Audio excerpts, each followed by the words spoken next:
नमस्कार संस्कृत के प्रिय विद्यार्थियों, आप सभी का बहुत बहुत स्वागत है मैग्नेट ब्रेंच हिंदी वीडियो पर। मैं पंकज तिवारी।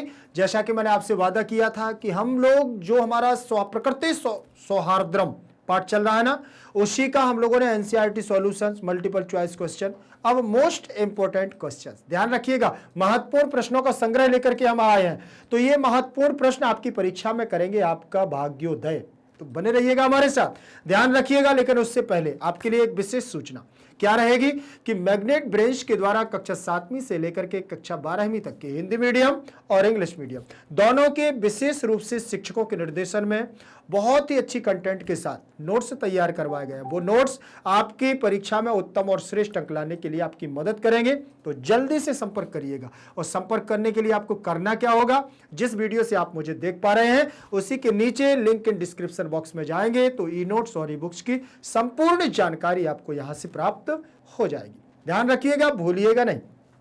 क्लास हमारी रहेगी कक्षा 10वीं संस्कृत शैमुषी द्वितीय भाग सौहार्द्रम प्रकृति शोभा, मोस्ट इंपोर्टेंट क्वेश्चंस। ध्यान रखिएगा, मोस्ट इंपोर्टेंट क्वेश्चन का मतलब है महत्वपूर्ण प्रश्नों का संग्रह, ठीक है ना।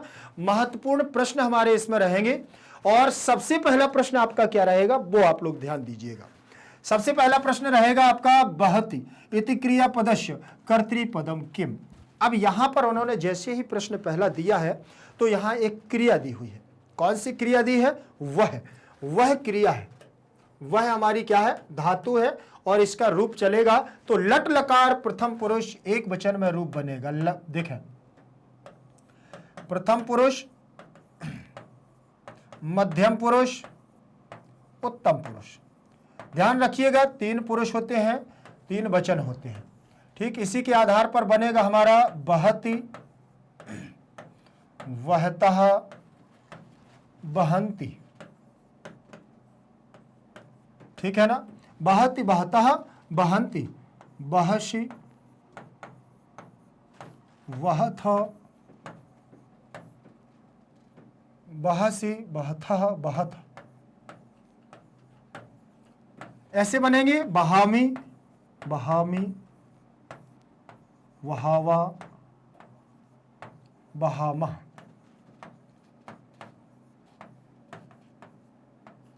वहामह। समझ में आया ना। अब यहां से बस इतना ध्यान रखना है कि कभी कोई भी प्रश्न आता है तो सबसे पहले उसकी तह तक पहुंच जाओ, उसकी जड़ तक पहुंचो। और जड़ तक पहुंचने के लिए आपको पता करना होगा कि कौन सा लकार है, कौन सी धातु है, इसमें इसकी प्रकृति क्या है, इसका प्रत्यय क्या है। अब आपसे कोई पूछता है कि इसकी बहती शब्द की प्रकृति और प्रत्यय बतलाइए, तो आप बता देंगे कि वह धातु है जो इसकी प्रकृति है, और तिप प्रत्यय है जो इसका प्रत्यय कहलाता है, ठीक। तो समझ में आ गया ना। तिप तस झी सिप थस्था मिप मस्ता ताम झा, ऐसे हमारे तिंग प्रत्यय कहलाते हैं। तो बहती जो हमारी यहां पर क्रिया है, इति क्रियापदश, इस क्रियापद का, तो यहां पर भी षष्ठी विभक्ति का एक वचन रूप दिया। क्या दिया है? षष्ठी विभक्ति का एक वचन रूप दिया है। जैसे रामस्य वैसे ही बनेगा क्रियापदस्य, ठीक। तो यहां क्रियापदस्य कर्तृपदम किम, मतलब कर्तृ मतलब कर्ता। कर्तृ का मतलब क्या होता है बेटा?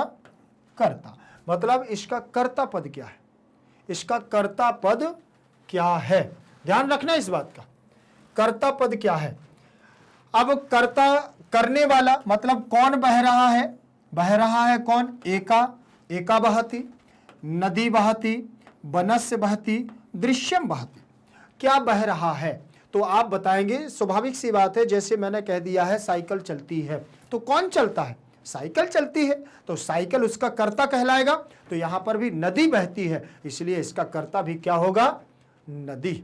नदी बहती, ठीक। नदी हमारा लट लकार, वो नदी हमारा प्रथमा विभक्ति का और एक वचन का रूप लगा है बहती। नदी, नदी, नदीम, नद्या, नद्यै, रूप देखे हैं, इकारांत स्त्रीलिंग नदी के रूप चलते हैं।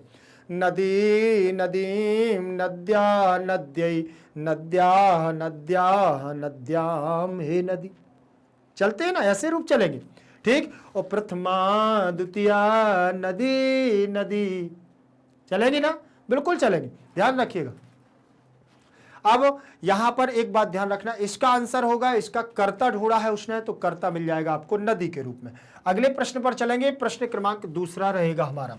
प्रश्न क्रमांक दूसरा क्या कहता है कि सिंह तम प्राहर्तुम, सिंह तम प्राहर्तुम, खाली स्थान, अस्मिन वाक्य तम सर्वनाम पदम कस्मै प्रयुक्तम। देखिएगा, पहले प्रश्न को जान लेना हमारे लिए बहुत महत्वपूर्ण है। आपके देखिए, आपकी प्रश्नावली में, आपकी सारी एनसीईआरटी सॉल्यूशन में आपको कहीं ना कहीं मल्टीपल चॉइस क्वेश्चन में भी मिले होंगे प्रश्न। तो इसका मतलब ये नहीं है कि वहां भी पढ़ लिया है तो यहां भी। अब ये मोस्ट इंपॉर्टेंट है, यहां पर बहुत सारे प्रश्नों को छांट करके रखा जाता है कि परीक्षा में आने की संभावना कितनी है। सब वहां से नहीं उठाए जाएंगे और सब एक जगह से नहीं उठाए जाएंगे। मोस्ट इंपॉर्टेंट का मतलब ही यही होता है कि महत्वपूर्ण प्रश्न जिनकी संभावना परीक्षा में ज्यादा होती है, ध्यान रखिएगा, ठीक है ना। विशेष रूप से आप लोगों के लिए यहां से मैग्नेट ब्रेन्स के द्वारा क्या क्या नहीं किया जा रहा। वो कहते हैं नहीं सर केवल एमसीक्यूज में काम नहीं चलेगा, मोस्ट इंपॉर्टेंट भी दो बच्चों के लिए। अरे उनको बहुत सारा इतना पढ़ना होता है तो कम से कम उनको ये समझ में आ जाएगा कि ये महत्वपूर्ण प्रश्न है, तो इसमें कम से कम उनको 4 प्रश्न ही कम होंगे तो कम से कम 4 तो कम हो जाएंगे। तो बहुत सारी चीजें, मतलब सब कुछ सोचते हैं। एक जैसे माँ बाप अपने बच्चों के लिए सोचता है, मैग्नेट ब्रेन्स अपने विद्यार्थियों के लिए, अपने स्टूडेंट्स के लिए क्या क्या नहीं सोचता है, धन्य है। ध्यान रखें, सिंह तम प्राहर्तुम, अस्मिन वाक्य, इस वाक्य में तम जो लगा हुआ है, मतलब जो वाक्य है सिंह तम प्राहर्तुम, सिंह के द्वारा उसको क्या किया गया, प्राहर्तुम, प्रहार किया गया। तो तम शब्द जो लगा हुआ है ये सर्वनाम है। तम क्या है, सर्वनाम है। कस्मै प्रयुक्तम, कस्मै जो लगा हुआ है, कह, कम, केन, कस्मै, चतुर्थी विभक्ति एक वचन का रूप लगा हुआ है। कस्मै मतलब किसके लिए, किसके लिए, चतुर्थी का रूप हो, कर्ता न, कर्म को, करण से, संप्रदान को, के लिए। तो के लिए, किसके लिए प्रयुक्तम माने प्रयोग किया गया है, किसके लिए प्रयोग किया गया है वो यहां पर बात कर रहे हैं। समझ में आया ना। तो किसके लिए, यहां पर सिंह किसको प्रहार करने की बात कर रहा था, प्राहर्तुम माने प्रहार करना, प्रा उपसर्ग पूर्वक हर ह्री धातु है, किसको प्रहार करने की बात कर रहे थे। तो आप देखेंगे यहां पर चतुर्थी लगी हुई है, तो शेर वृक्षों को तो प्रहार कर नहीं सकता है, शेर अपने आप को तो प्रहार कर नहीं सकता है। अब बात आती है बानर, बोले बंदर के ऊपर प्रहार कर रहा था, लेकिन इसमें प्रथमा लगी हुई है तो बानर ने अर्थ निकलेगा, और इसमें चतुर्थी लगी है बानर के लिए। तो तम शब्द किसके लिए प्रयोग हुआ है, बानर के लिए। चतुर्थी कस्मै बानराय, कस्मै बानराय, अर्थ क्या निकल गया है, किसके लिए प्रयोग हुआ, बानर के लिए प्रयोग हुआ। तम शब्द किसके लिए प्रयोग हुआ, बानर के लिए। तो प्रश्न को आपको जब भी परीक्षा में सॉल्व करना है, ऐसा प्रश्न आता है और प्रश्न में से आपको देखना होता है कि यहां कौन सी विभक्ति लगी, वहां से कोई मतलब नहीं। यहां आपने कभी कभी जल्दबाजी में हो जाता है, शेर ने तो बंदर को मारने के लिए प्रयोग किया, बानराह लगा के आ गए, प्रश्न आपका गलत हो गया। आपको याद था फिर भी आपने थोड़ा सा सूझबूझ नहीं अपनाया और गलत हो गया प्रश्न। ये सारी चीजें आपको दिमाग में रखनी होगी। फिर इसके बाद प्रश्न क्रमांक दूसरे पर चलेंगे हम, तीसरे पर। तीसरा प्रश्न होगा वृक्षात इति पदस्य विशेषण पदम किम। वृक्षात में सबसे पहले तो वृक्षम,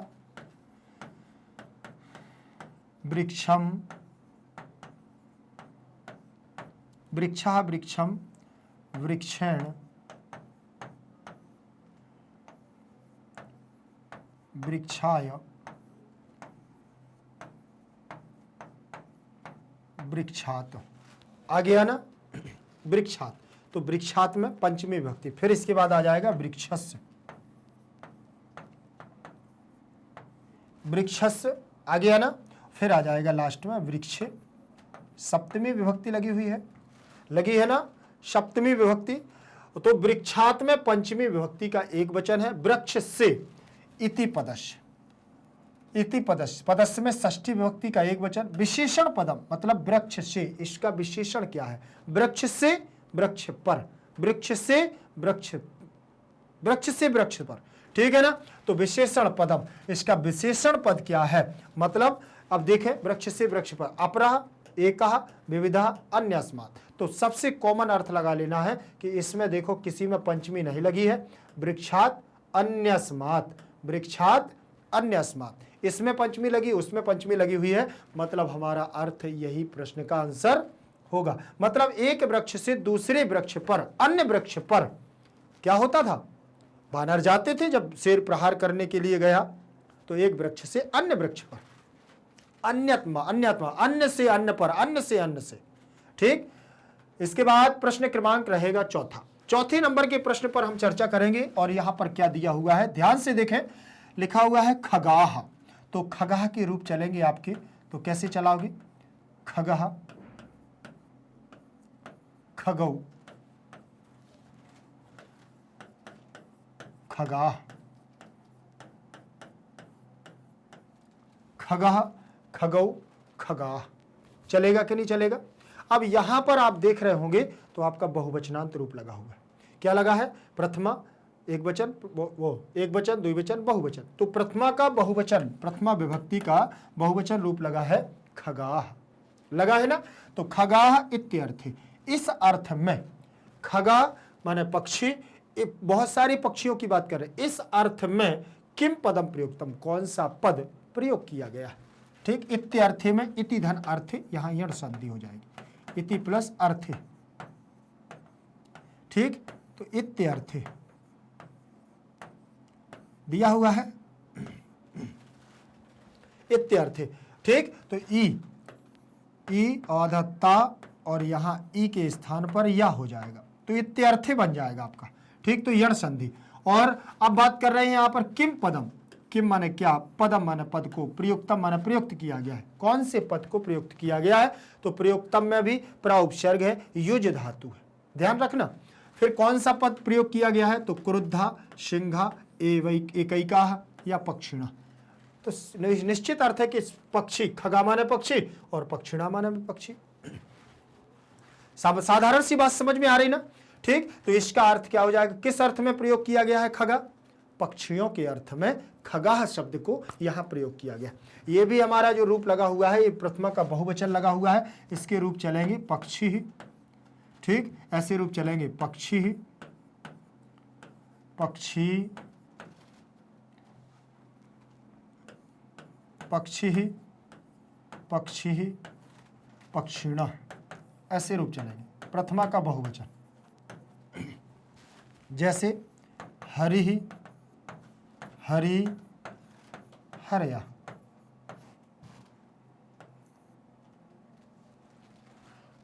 ठीक है ना, समझ में आ गया ना, हरिणा, हरया, ऐसे। तो ऐसे ही हमारे रूप बनते हैं। आगे देखे चले, इसमें दिया हुआ है हमारा प्रश्न क्रमांक 5। प्रश्न क्रमांक 5 को देखेंगे, सत्यम इति पदस्य, सत्यम इति पदस्य विपरीतार्थकम पदम किम। सत्यम जो शब्द दिया हुआ है, सत्यम का मतलब सत्य बोलना, सत्य, और फिर वो पूछा इति पदस्य, इस पद का, तो षष्ठी विभक्ति का एक वचन, विपरीतार्थकम। अच्छा, आप विपरीतार्थकम जानते हैं, विपरीतार्थकम का मतलब होता है विपरीत, विलोम, अपोजिट, जो उल्टा अर्थ देता है। तो सत्य का क्या हो जाएगा, हमारे द्वारा असत्य होना चाहिए, सत्य का असत्य, लेकिन यहां असत्य कुछ दिया नहीं है। पदम किम, कौन सा पद होगा फिर तो यहां देखो, प्रतितम, एक्यम, अलम, अलम माने तो होता है कम, एक्यम माने एक, प्रतितम माने निश्चित, और अनृतम का मतलब होता है असत्यम, अनृतम, असत्यम। तो इसका हमारा विपरीतार्थक पद क्या हो जाएगा, अनृतम, ठीक है ना।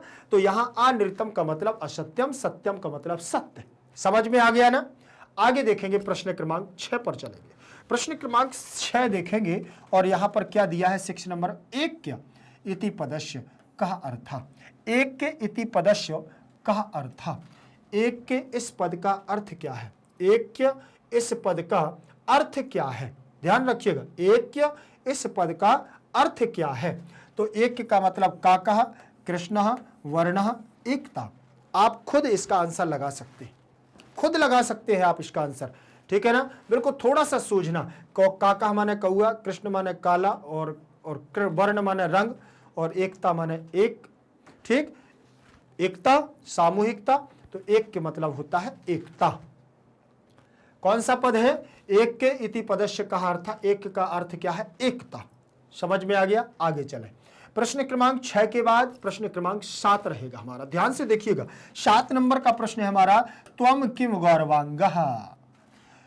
ये वाक्य अगर आपको याद हो तो कौए ने कोयल से कहा था। किसके द्वारा कैसा कहा गया? जब कोयल ने कहा कि तुम काले रंग के हो, मेध्या मेध्यम भक्षम, मतलब तुम दूषित और अदूषित चीजों को खाते हो, तुम काले कौए कां कां कां की आवाज करते हो और प्रदूषण वातावरण को दूषित करते हो, तुम कैसे राजा बन सकते हो? तुम कहां से योग्य देखते हो? तब वो कहता है त्वम किम गौरवांगः, तुम क्या गोरी हो, ऐसा बोलता है। त्वम किम गौरवांगः, त्वम कहां का रूप लगा है? प्रथमा विभक्ति एक वचन। त्वम युष्मत का रूप है, त्वम त्वाम त्वया तुभ्यम, ऐसे चलते हैं ना। और किम माने क्या? गौर प्लस अंगः बराबर गौरवांगः। गोरा अंग, गौर प्लस अंगः बराबर गौरवांगः। ठीक, तो यहां आ और यहां आ दोनों को मिलाएंगे तो बड़ा आ बनेगा, मतलब यहां आपकी दीर्घ संधि। कौन सी संधि हो जाएगी? दीर्घ संधि रहेगी, आकाश वर्ण दीर्घ का सूत्र लग जाएगा और पद बन जाएगा आपका गौरांगः। कौन सा पद लगेगा? गौरांगः। बनेगा कि नहीं बनेगा? चलिए अब मैं बात करूंगा आपसे अस्मिन वाक्य, इस वाक्य में जो ये वाक्य दिया त्वम किम गौरवांगः, अस्मिन वाक्य, इस वाक्य में त्वम इति सर्वनाम पदम कस्मै प्रयुक्तम, कस्मै प्रयुक्तम, इस वाक्य में त्वम जो सर्वनाम है वो किसके लिए प्रयोग किया गया है? किसके लिए? चतुर्थी, कह कम केन कस्मै कस्मात कस्य कस्मिन, किसके लिए प्रयोग किया गया है? त्वम। तो त्वम आप बताइए किसने किससे कहा? कौवे ने, कौआ ने किससे कहा था? कोयल से। किससे कहा था? कोयल से। तो बताइए यहां तुम किम गौरवांग्या, तुम क्या गोरी हो, तो किसके लिए आया है भैया? कोयल के लिए कि कौए के लिए कि पिकाय के लिए कि पिकस्य के लिए? कौन से बताइए जल्दी से। काकाय, काकह, पिकस्य, वो पिकाय, पिकस्य, किसके लिए आया? आप चतुर्थी विभक्ति देखना है, चतुर्थी विभक्ति किस में लगी हुई है, आपको आंसर भी देना है। ध्यान रखिएगा, आपको कमेंट सेक्शन में लिख करके देना भी है। और हाँ, मैं आपको बता दूं कि मैग्नेट ब्रेंच के द्वारा कक्षा 7वीं से लेकर के कक्षा 12वीं तक के बहुत सुंदर तरीके से परीक्षा को ध्यान में रखते हुए शिक्षकों के मार्गदर्शन में कक्षा 7वीं और से लेकर 12वीं तक के हिंदी मीडियम और इंग्लिश मीडियम के बहुत सुंदर सुंदर नोट्स बनाए गए हैं। वह नोट्स तैयार भी हैं, तो बस आपको संपर्क करने की देरी है। संपर्क कैसे कर पाओगे, कैसे वहां तक जाओगे? जिस वीडियो से आप मुझे देख रहे हैं उसी के नीचे लिंक के डिस्क्रिप्शन बॉक्स में जाइए और संपर्क करिए, वो नोट्स आपके बहुत काम के हैं। ध्यान रखिएगा, ये हम लोग क्लास पढ़ रहे हैं, अच्छी बात है, सारी तैयारियां हैं, नोट्स भी हमारे पास आ जाएगा, यही कंटेंट हमारे पास होगा तो और बेहतर तैयारी आप लोग कर पाओगे। ध्यान रखना, ठीक है। तो यहां पर जो प्रयोग किया गया है तो कोयल के लिए, तो कोयल के लिए षष्ठी विभक्ति आएगी कि चतुर्थी? तो चतुर्थी में पिकाय बनेगा, ठीक है ना। क्या बनेगा? पिकाय, कोयल के लिए। यहां तो है कोयल का या कोयल के या कोयल की, तो यहां अर्थ निकलेगा के लिए। चतुर्थी विभक्ति पिकाय, षष्ठी विभक्ति में पिकस्य और पंचमी में पिकात, ऐसे रूप चलेंगे।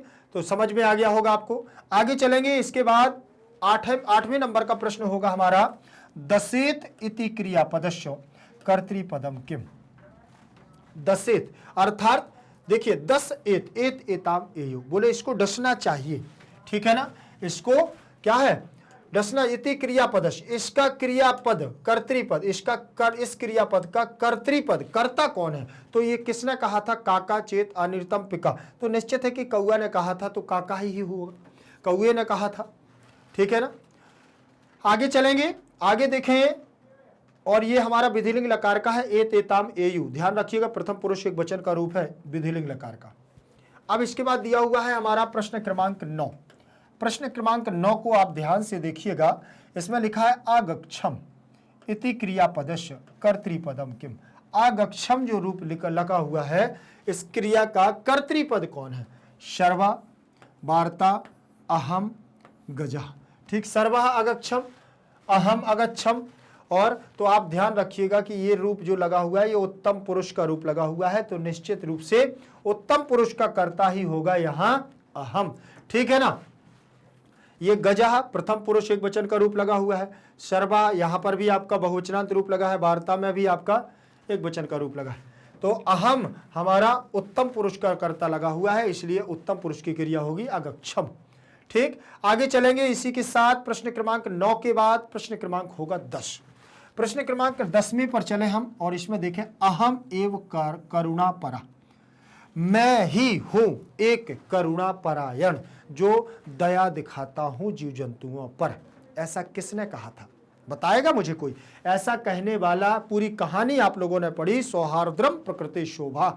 देखें आपस में बातचीत चल रही है जीव जंतुओं के बीच में, और आपस में ये बात की जा रही है, सभी कुर्सी के लिए लड़ रहे हैं और कुर्सी में झगड़ा हो रहा है। कोई कहता है मैं श्रेष्ठ हूं, कोई कहता है मैं श्रेष्ठ हूं, कोई कहता है मैं श्रेष्ठ हूं, लेकिन वास्तव में कोई श्रेष्ठ नहीं है, जो बना है वही श्रेष्ठ है। ध्यान रखिएगा। फिर अहम एव करुणा परा, मैं ही एक करुणा परायण हूं, मैं ही एक दयाशाली हूं जो दूसरों के बच्चों तक को पाल देता हूं, पालन पोषण करता हूं। भाई साहब एक ऐसा पक्षी कौवा ही है जो कोयल के पक्षी उनके संतानों को, बच्चों को, अंडों को क्या करता है, पालन पोषण करता है। इसीलिए ये वाक्य किसके द्वारा कहा गया है, अस्मिन वाक्य अहम सर्वनाम पदम कस्मै प्रयुक्तम। यहां पर इस वाक्य में अहम शब्द जो प्रयोग किया गया है वो किसके लिए प्रयोग किया गया, अहम माने बोले मैं। कस्मै में आपका चतुर्थी विभक्ति लगी है, कह कम कैन कस्मै। ठीक, तो ध्यान रखना अहम उत्तम पुरुष का, अहम आवाम प्रथम पुरुष एक वचन का रूप लगा हुआ है, और ये हमारा उत्तम पुरुष का कर्ता लगा हुआ है। ठीक, तो अहम आवाम वयम ऐसे रूप चलता है ना, अहम आवाम, अहम माम मया मह्यम मत मम मई। ठीक, तो ये हमारा अस्मद का रूप है, एव अव्यय लगा हुआ है ही, करुणा परा, तो यहाँ करुणा परायण। अस्मिन वाक्य में सप्तमी विभक्ति लगी हुई है, अहम सर्वनाम पदम, प्रयुक्तम में प्राउपसर्ग और युज धातु से प्रयुक्तम बना है, तो निश्चित है कि यहाँ चतुर्थी में काकाय ही होगा। कहीं काकाय चतुर्थी में लिखा, ये षष्ठी में है, बानर चतुर्थी में है, गजाय चतुर्थी में है, काकाय भी चतुर्थी में। तो कौवा हमारा, कौवे के लिए अहम प्रयोग किया गया है, ध्यान रखिएगा। किसके लिए प्रयोग किया गया है, कौवे के लिए कहा, ध्यान रखें। और आगे का प्रश्न हमारा होगा प्रश्न क्रमांक 10, प्रश्न सॉरी 11 नंबर का प्रश्न है, और 11 नंबर के प्रश्न में दिया हुआ है आकर्ष इत्यर्थे किम पदम प्रयुक्तम। आकर्ष इस अर्थ के लिए कौन से पद का प्रयोग किया गया है, ध्यान रखिएगा।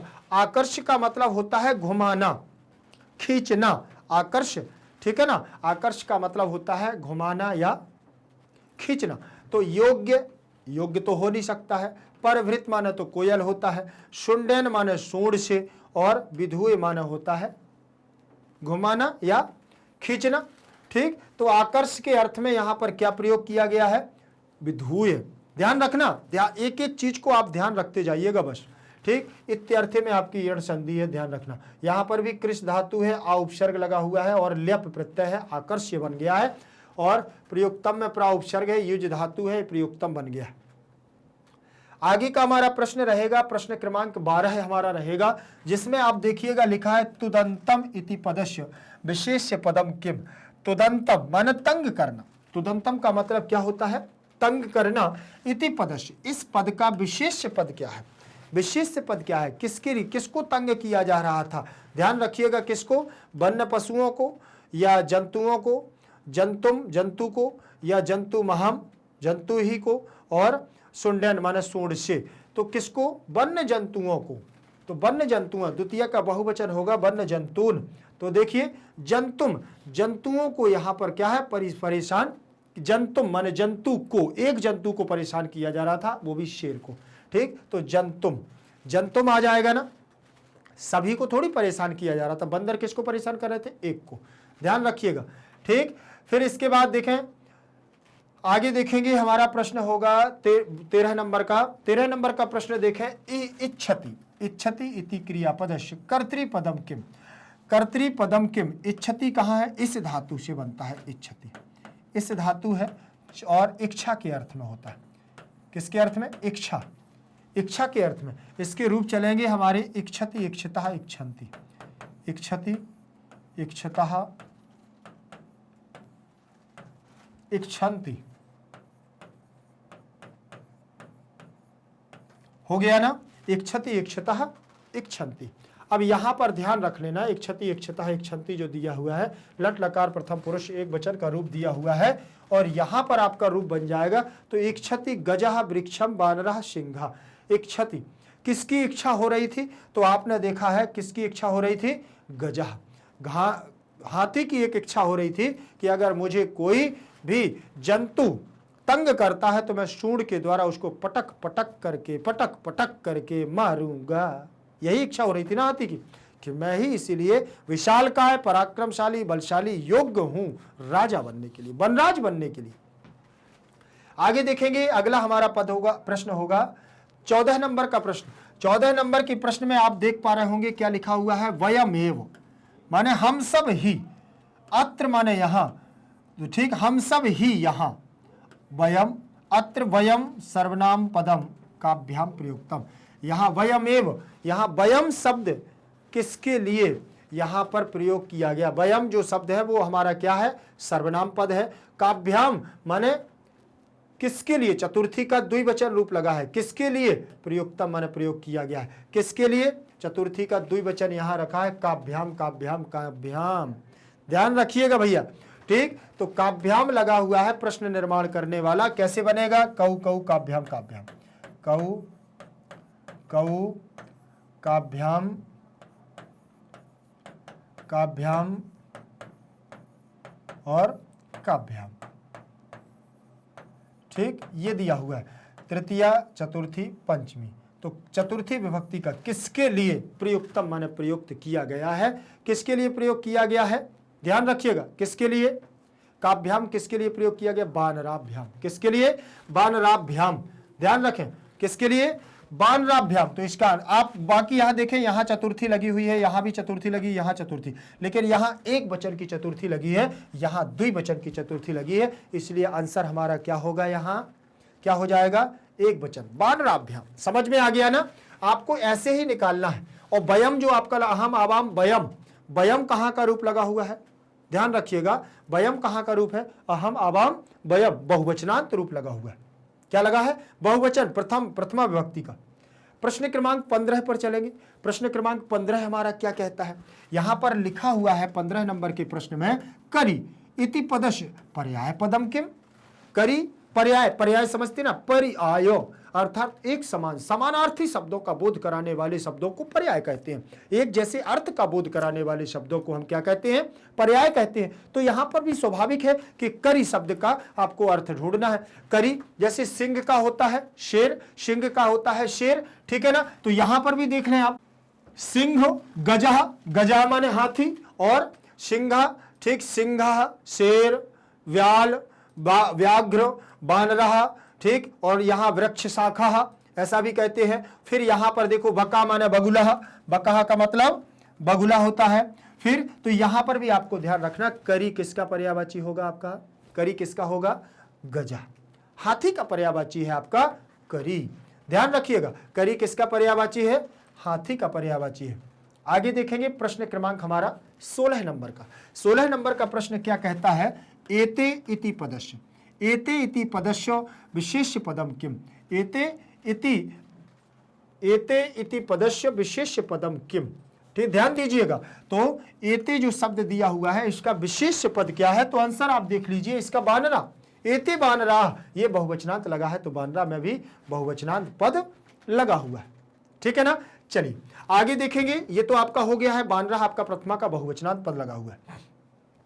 16 के बाद अब 17 नंबर के प्रश्न पर चलेंगे, जिसमें दिया हुआ है अहमेव योग्य, मैं ही योग्य हूं। अत्र अहम सर्वनाम पदम कस्मै प्रयुक्तम। यहां पर किसने कहा था कि अहमेव, अहमेव योग्य, मैं ही योग्य हूं? अत्र माने यहाँ अहम सर्वनाम पद कस्मई चतुर्थी विभक्ति का प्रयोग है। किसके लिए प्रयोग किया गया है? बानराय के लिए या बकाय के लिए या मयूराय के लिए या बानरस्य के लिए? बताइए किसके लिए कहा गया है? तो बानराय। बानर ही कहते थे कि मैं शेर और हाथी जैसे विशालकाय पराक्रमी जीव जंतुओं को पराजित करने में हमारी जाति समक्ष है, इसलिए अहमेव वनराजा पद योग्य, मैं ही वनराज पद के लिए के योग्य हूं, ऐसा बंदर ने कहा था। इसके बाद प्रश्न क्रमांक हमारा 18 नंबर का देखें, अष्टादश प्रश्न। ठीक, भवन्तु इति क्रियापदस्य, भवन्तु इति क्रियापदस्य कर्तृपदम किम। भवन्तु जो क्रिया है, ठीक, तू ताम अंतु आपने देखा होगा, तू ताम अंतु, ठीक, तो तू ताम अंतु इति क्रियापदस्य, यह क्रियापद का कर्ता कौन है? इसका कर्ता मम भवन्तु, तत्पराः भवन्तु, वन्यजीवाः भवन्तु, अभिषेकाय भवन्तु, तो वन्यजीवाः भवन्तु। ध्यान रखिएगा यहां पर वन्यजीवाः भवन्तु। आगे देखेंगे प्रश्न क्रमांक 19 नंबर का प्रश्न है, मीनान इति विशेष पदस्य विशेषण पदम किम। मीनान मतलब मछलियों को इति विशेष पदम, इस विशेष पद का विशेषण पद क्या है? इसकी विशेषता क्या है? मीनान कैसी थी? बराकान थी, व्याजन थी, छलयन थी, क्रूरतया थी। कैसी थी? बराकान, छोटी छोटी मछलियां, ठीक, मछलियों को बराकान कहा गया, ठीक है ना। इति विशेष, इसकी इस विशेष पद का विशेषण क्या है? बराक हो गया, बराकान द्वितीय विभक्ति का बहुवचन रूप लगा हुआ है। प्रश्न क्रमांक 20 पर चलेंगे। 20 नंबर के प्रश्न में लिखा है अरण्य, अरण्य इत्यर्थ किम पदम प्रयुक्तम। अरण्य शब्द दिया हुआ है, अरण्य का मतलब होता है जंगल, अरण्य का मतलब क्या होता है? जंगल, और जंगल का मतलब क्या होता है? कानन, कानन का मतलब क्या होता है? वन, वन का मतलब क्या होता है? वन का मतलब क्या होता है? जंगल, और जंगल का मतलब होता है वन। तो फिर आ गया है सप्तमी का एक वचन बने, तो वहां आ गया अरण्य। तो आपका यहां पर किस अर्थ में प्रयोग किया गया है भाई साहब? बने, बनम बने बनानी, बनम बने बनानी, बनेन बनाय, बनात बनस्य, बने आ जाएगा कि नहीं? सप्तमी विभक्ति एक वचन में बनेगा। वैसे ही आरण्यम, आरण्यम, आरण्ये, आरण्यानि, आरण्यम, आरण्ये, आरण्यानि, आरण्यम, आरण्ये, आरण्यानि, आरण्येन, आरण्याय, आरण्यात, आरण्यस्य, आरण्ये, सप्तमी विभक्ति एक वचन बन गया कि नहीं बन गया? तो यहां सप्तमी का जब एक वचन लगेगा तो यहां भी सप्तमी का एक वचन लगेगा। तो आरण्य के अर्थ में वन शब्द का प्रयोग किया गया है। किम पदम प्रयुक्तम, यही प्रश्न पूछ रहा है कि कौन सा पद यहां पर प्रयोग किया गया है। तो आप इसका आंसर दे सकते हो कि वन शब्द यहां प्रयोग किया गया। बहुत सुंदर सुंदर प्रश्न है, ध्यान रखिएगा, एक भी प्रश्न आपका चूकना नहीं चाहिए। अब यहां मोस्ट इंपोर्टेंट में हम कुछ ऐसे बनवर्ड लेकर के आए हैं, एक पदेर उत्तर। ध्यान रखिएगा, इन एक पदेर उत्तरों को भी आपको करना है, क्योंकि ये भी हमारी परीक्षा के लिए बहुत ही महत्वपूर्ण है। ध्यान रखना, बहुत ही महत्वपूर्ण है, क्योंकि अगर एक भी चीज छूट गई तो समझ लेना संकल्प हमारा टूट गया। ठीक, चलिए प्रश्न क्रमांक 1 पर चलेंगे। एकह बानरः कस्य पुच्छम धिनोति। एक बंदर किसकी पूंछ को पकड़ता है, खींचता है, घुमाता है। ठीक है ना। धुनोति माने क्या होता है? घुमाना या खींचना।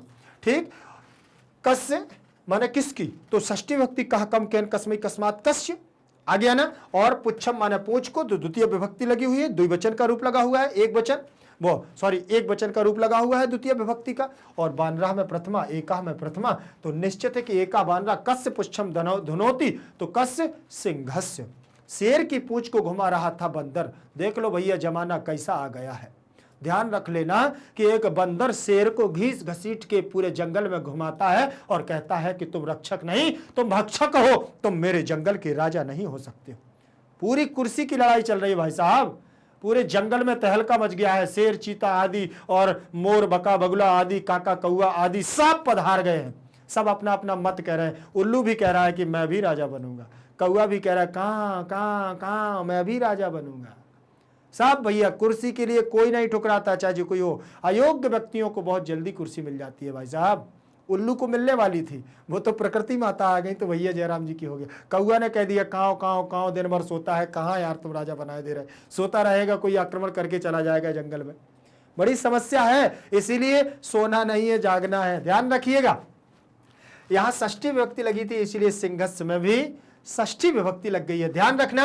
अब प्रश्न क्रमांक दूसरे पर चलेंगे। के सिंघम तुदंती, के माने कौन, के मतलब कौन, सिंघम माने शेर को, तुदंती माने तंग करता था। कौन तंग करता था? मजा आ रहा है ना, ठीक है ना भाई साहब। तुम्हें तो नहीं कोई तंग करता है तो मुझे जरूर बताइएगा, ठीक है ना। मैं भी बंदर भेज दूंगा आपके पास, आपको कोई तंग नहीं करेगा। बंदर से बलशाली कोई नहीं है। शेर भी परेशान हो गया, हाथी भी अभी परेशान होगा, क्योंकि हाथी को भी वो बढ़िया उसकी पूंछ और कान खींच करके ऊपर चढ़ जाता है, फिर हाथी भी दौड़ता है पीछे पीछे। ठीक, तो समझ में आया है ना। तो आपको भी ध्यान रखना है कि शेर, जब शेर जैसा पराक्रमी और हाथी जैसा विशालकाय व्यक्ति बानर से, पशु बानर से क्या हो गया, पराजित हो गया, तो निश्चित है कि बानरों में वाकई में कला तो होती है फटाक से। यहां उन्होंने शैतानी की और पेड़ पे पहुंचे, लो वहां से अंगूठा दिखाते हैं और ऐसे ऐसे मुंह दिखाते हैं ना, ऐसे ऐसे। और प्रसाद लेकर के कभी जाना मंदिरों पे, फिर देखना हाथ से सब छुड़ा के ले जाएंगे। मेरे साथ तो बहुत हुआ, क्योंकि मैं तो चित्रकूट में निवास किया हूँ 7-8 साल। ठीक, तो मेरी तो बड़ी दोस्ती है, आपको बताऊं। ठीक, बंदरों के साथ में आनंद भी आता है। मेरे हाथ से आते थे तो थप्पड़ भी लगाते थे। ठीक, क्योंकि वहां रहते थे हम लोग हॉस्टल में, तो वो तो थाली से भी आ जाते थे खाने के लिए। तो बानरों के साथ में अपनी मित्रता बहुत है। ठीक, के सिंघम तुदंती, कौन शेर को तंग करता। सिंघम में द्वितीय विभक्ति लगी है और के लगा हुआ है प्रथमा का बहुवचन। ठीक, और तुदति तुदतः तुदंती लगा हुआ है बहुवचनांत पद, लट लकार प्रथम पुरुष बहुवचन करूं, तो यहां बानराह आ जाएगा। कौन शेर को परेशान कर रहा था, तंग करता था, बानराह। बानराह भी प्रथमा का बहुवचन, इसलिए क्यों, क्योंकि के भी प्रथमा का बहुवचन लगा हुआ है, और यहां पर बानराह हो जाएगा। कैसे, बानराह, बानरऊ, बानराह। समझ में आ गया होगा आपको। ठीक, प्रश्न क्रमांक 3 पर चलते हैं। केसाम एक्यम विश्व प्रथितम अस्ति। देखें, केसाम एक्यम विश्व प्रथितम अस्ति। विश्व प्रथितम का मतलब विश्व प्रसिद्ध, ठीक है ना। कौन एक था जो विश्व में प्रसिद्ध था, तो निश्चित है कि कौवे को ही कहा गया है। काका नाम, काका नाम ये कहा, तो केसाम कहाँ का रूप लगा हुआ है, षष्ठी का बहुवचन। कैसे, आपने पता कैसे किया, के कान कई केभ्या केभ्या केसाम केसु, षष्ठी विभक्ति का बहुवचन लगा हुआ है। तो यहां पर भी आपको क्या कर देना है कि यहां पर आएगा काका, काकान, काकई, काकेभ्य, काकेभ्य, काका नाम, काकेसु, तो काका नाम आ गया ना, षष्ठी विभक्ति बहुवचन काका नाम। और कौओं का एक्यम विश्व, बोले कौओं का एक विश्व प्रसिद्ध है, जो कौओं का उदाहरण दिया जाता है बच्चों के लिए कि कौन सा, विद्यार्थी 5 लक्षणों में एक कौआ की तीव्रता, चेष्टता विद्यार्थियों के लिए बहुत जरूरी होती है। क्योंकि कहा भी गया है, श्लोकों में भी कहा गया है कि कागे चेष्टा बको ध्यानम स्वान नेद्रा तथैव च अल्पाहारी ग्रह त्यागी विद्यार्थी पंचलक्षणम। काग चेष्टा बको ध्यानम स्वान निद्रा। भैया ये 3 तो आजकल किसी में नहीं रह गए हैं। बस अल्पाहारी है, चलो कम खाते हैं, क्योंकि चुट-पुट खाते हैं ना, कहीं पिज्जा खाना, बर्गर खाना, तो भोजन अच्छे से नहीं खा पाते हैं। और गृह त्यागी, घर से रेंट पे रह रहे हैं बाहर। ठीक, तो ये तो है, लेकिन काग चेष्टा बहुत कम लोगों में बची है। काग चेष्टा का मतलब एक आदर्शवाद होना, आदर्शी निमित्त होना। बको ध्याना, बगलू की तरह ऐसा ध्यान होना चाहिए मछली को पकड़ने के लिए, ऐसे पकड़ते हैं। ठीक, फिर इसके बाद स्वान निद्रा, ये तो कोई नहीं कह देना, कुत्ते की तरह नींद किसी की ना होगी, सब असुर निद्रा। स्वान निद्रा नहीं, असुर निद्रा, कुंभकर्ण निद्रा, ऐसी वाली। स्वान निद्रा का मतलब होता है कि पल भर में कोई भी शोर हो जग जाना चाहिए। आपको 2 घंटे सो लिया, फिर 1 घंटे पढ़ लिया, 2 घंटे सो लिया, फिर 1 घंटे पढ़ लिया, ऐसे पढ़ना। चलिए, तो समझ में आ गया है प्रश्न क्रमांक 3। प्रश्न क्रमांक 3 के बाद प्रश्न क्रमांक 4 पर चलेंगे हम। ठीक, प्रश्न क्रमांक 4 हमारा दिया हुआ है यहाँ, काग चेष्टा विद्यार्थी कीदृशा छात्रा मन्यते। यहाँ देखो आ गया ना प्रश्न। उसने कहा कि काग चेष्टा, कौए की तरह चेष्टा रखने वाले विद्यार्थियों को किस प्रकार का छात्र मानते हैं। किस प्रकार का छात्र, अभी जस्ट बताया है आंसर, आप बता दीजिए, आप बता भी सकते, बताइए कौन सा जल्दी से क्या कहते हैं, मैंने बताया ना कि कौवे की तरह चेष्टा रखने वाले छात्र को हम आदर्शवादी छात्र कहते हैं, अपने आदर्शों पर चलने वाला छात्र कहते हैं। देखें आदर्श आया ना, कीदृशः किस प्रकार का, छात्र मन छात्र, मन्यते मन्यते मन मानते। ठीक, तो यहां देखें काग चेष्टा में आपका प्रथमा का एक वचन रूप लगा है, विद्यार्थी में प्रथमा का एक वचन, कीदृशा में प्रथमा का एक वचन, छात्रा में प्रथमा का एक वचन, मन्यते मन्येते मन्यन्ते तो कर्मवाची की क्रिया लगी हुई है, लट लकार प्रथम पुरुष एक वचन की। आगे चले, देखें प्रश्न क्रमांक 5, काका कस्य संततिम पालयति, कौआ किसकी संतानों को पालता है। भैया बतलाएंगे का, अभी मैंने शुरुआत में बताया किसके किसके बच्चों को पालता है कौआ। आपको आंसर आ गया होगा कमेंट सेक्शन में, मुझे मालूम है, लेकिन फिर भी एक बार मैच करते हैं हम लोग कि कोयल के बच्चों को, कोयल की संतानों को कौआ क्या करता है, पालन पोषण करता है। ठीक, अब उसको आप मूर्ख समझ सकते हैं या परोपकारी, क्योंकि उसने तो अपने आप को बताया कि अहमेव वही करुणा परा, मैं ही सबसे दयालु और दयावान हूं, मैं दूसरों की संतानों को पालता हूं। कौआ तो ऐसे ही कहता है, लेकिन आप उसको मूर्ख भी कह सकते हैं। क्यों, मूर्ख तो है ही जिसे अपने बच्चों का पता नहीं है कि उसके बच्चे हैं कि नहीं है, कोयल के बच्चों को पाल रहा है। ठीक, देखें काका में प्रथमा का एक वचन लगा हुआ है, कस्य में षष्ठी का एक वचन, कह कम केन कस्मई कस्मात कस्य, और संततिम में द्वितीय विभक्ति, संतति संततिम संततिनः संतति, ऐसे बनेगा रूप, और पालयति पालयतः पालयन्ति ये रूप, कर्मवाची की क्रिया लट लकार एक वचन, फिर कस्य में षष्ठी विभक्ति। इसके बाद प्रश्न क्रमांक 6 देखें आप, कह पुच्छम विधूय वृक्षोपरि आरोहति, कौन पूंछ को खींचकर घुमाकर वृक्षोपरि आरोहति, वृक्ष के ऊपर चढ़ जाता है। कौन आरूढ़ हो जाता है, बैठ जाता है, आरूढ़ हो जाता है, बताइए। कह पुच्छम विधूय, कौन पूंछ को खींच करके वृक्ष के ऊपर चढ़ जाता है, तो भाई साहब बताने की जरूरत नहीं है, आपके होठों पर आ गया होगा आंसर, बस लिख दो फिर जल्दी से, बानरहा, लिख दो जल्दी से, बानरहा। क्यों, क्योंकि कहा प्रथमा का एक वचन, तो बानरहा प्रथमा का एक वचन, पुच्छम में द्वितीय विभक्ति लगी हुई है भैया, विधूय माने खींच करके घुमा करके, वृक्ष धन उपरी वृक्षोपरि, गुण संधि आरोहति आरोहता आरोहंती, तो आपका लट लकार प्रथम पुरुष एक वचन का रूप है। ध्यान रखें औपसर्ग पूर्वक रूह धातु से। प्रश्न क्रमांक 7 देखिएगा, प्रश्न क्रमांक 7 दिया हुआ है आपका, जिसमें आप देख पा रहे होंगे लिखा है कि केसाम जाति ही सिंह गजम व पराजितुम समर्थास्थि, किसकी जाति शेर और हाथी को क्या करके पराजितुम पराजित करने में समर्थ है, किसकी जाति, ऐसा किसने कहा था, बता जल्दी से। बंदर ने कहा था कि हमारी जाति ही, बानराणाम जाति ही सिंघम गजम व पराजितुम, शेर जैसे, शेर और हाथी जैसे पराक्रमी, शेर जैसे पराक्रमी और हाथी जैसे विशालकाय बलशाली जीव को अगर हम पराजित करने में सक्षम हैं, तो समर्थ हैं, तो वो केवल और केवल बानराणाम, बानरों की, बंदरों की जाति है।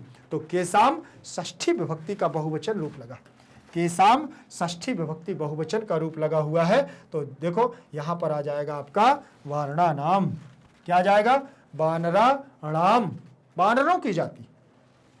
ध्यान रखिएगा, जाति में प्रथमा का एक वचन, सिंघम गजम द्वितीय विभक्ति, पराजितु में परा उपसर्ग, जी धातु तुमुन प्रत्यय, समर्था अस्ति। फिर इसके बाद प्रश्न क्रमांक 8 देखेंगे, प्रश्न क्रमांक 8 में दिया हुआ है, बानराह कम आतुदन, बानराह कम आतुदन, बानर किसको तंग करते थे, किसको तंग करते थे भैया, बताइए, सिंघम को, किसको, सिंघम, बाजीराव सिंघम, सिंघम, सिंघम माने शेर को, द्वितीय विभक्ति लगी है, ठीक है ना, सिंघम, समझ में आया ना। बानराणाम में प्रथमा, बानराह में प्रथमा का बहुवचन रूप लगा हुआ है, कम, कह कम कैन कस्मई कस्मात कस, कस्मे तो द्वितीय विभक्ति, आतुदन रूप लगा हुआ है आपका कहाँ का, लंग लकार का, आतुदत आतुदताम आतुदन, तो प्रथमा विभक्ति वो प्रथम पुरुष बहुवचन का रूप लगा है, आतुदन कहाँ का, जैसे गच्छत गच्छताम गच्छन बनेगा सिंघम। आगे देखें, बकह कान छलैन क्रूरतया भक्षति, बगुला किसको छल से और क्रूरता से, क्रूरता के द्वारा भक्षण करता है, किसको छल से और क्रूरता के द्वारा भक्षण करता है, तो छोटी छोटी मछलियों को करता है भैया, करता है कि नहीं, तो किस छोटी छोटी मछलियों को, तो बड़ा कान हो जाएगा मीनान माने मछलियों को कह सकते हैं। ठीक, तो बका में प्रथमा का एक वचन रूप लगा, बका में प्रथमा विभक्ति का एक वचन रूप लगा हुआ है का, कान। देखें के कान कई केभ्या केभ्या केभ्या केसाम केसु।